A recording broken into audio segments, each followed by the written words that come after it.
ভোটের মাঠ গরম হয়ে উঠছে রাজধানীতে।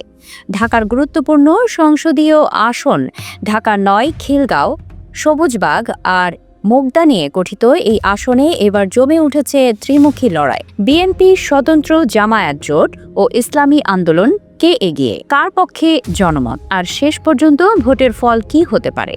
ঢাকা-৯ আসনে মোট ভোটার প্রায় 4.5 লাখ। দীর্ঘদিন ভোট দিতে না পারা ভোটারদের মধ্যে আছে ক্ষোভ, আছে প্রত্যাশা, আবার আছে পরিবর্তনের আকাঙ্ক্ষা। বিশেষ করে তরুণ ভোটাররা এবার হতে পারেন গেম চেঞ্জার। বিএনপির প্রার্থী হাবিবুর রশিদ হাবিব ছাত্রদলের সাবেক কেন্দ্রীয় সাধারণ সম্পাদক। তিনি নিয়মিত গণসংযোগ করছেন, ঘরে ঘরে যাচ্ছেন, শুনছেন নাগরিক সমস্যার কথা।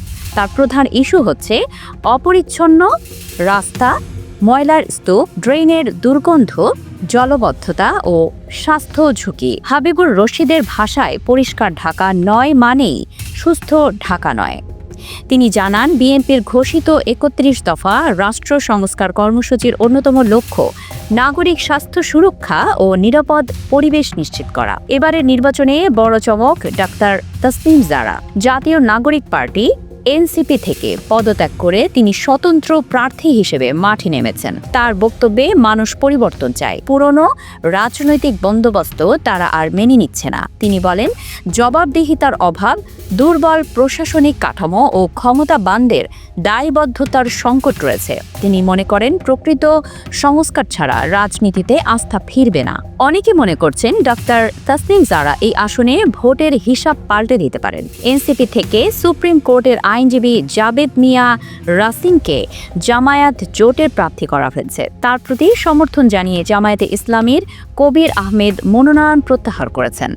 জাবেদ রাসিন বলেন, এনসিপির গঠনতন্ত্র প্রণয়ন কমিটির প্রধান ছিলাম এবং মুগদা, সবুজবাগ, খিলগাঁও এলাকায় দলীয় সংগঠন গড়ে তোলার পেছনে আমার অনেক ভূমিকা রয়েছে। নির্বাচিত হলে মাদক সন্ত্রাসে, চাঁদাবাজির বিরুদ্ধে কঠোর অবস্থান নেওয়া হবে। তবে পিছিয়ে নেই ইসলামী আন্দোলনের প্রার্থী শাহ ইফতেখার তারিকও। ইসলামী আন্দোলনের প্রার্থী ইফতেখার তারিক বলেন, কারও ক্ষমতায় যাওয়ার সিঁড়ি হবে না ইসলামী আন্দোলন। জনগণের ভোটে বিজয়ী হওয়ার প্রত্যাশা তার।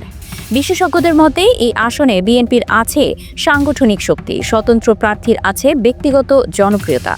এছাড়া ইসলামী ভোট ব্যাংক জামায়াত জোটকে এগিয়ে নিতে পারে। তবে বিশেষজ্ঞদের মতে তরুণ ভোটার আর অনিশ্চিত ভোটাররাই শেষ পর্যন্ত জয় পরাজয় নির্ধারণ করবে। সব মিলিয়ে ঢাকা-৯ এখন একেবারেই হাই ভোল্টেজ আসন। শেষ পর্যন্ত কার মুখে হাসি ফুটবে তা জানতে অপেক্ষা করতে হবে ভোটের দিন পর্যন্ত।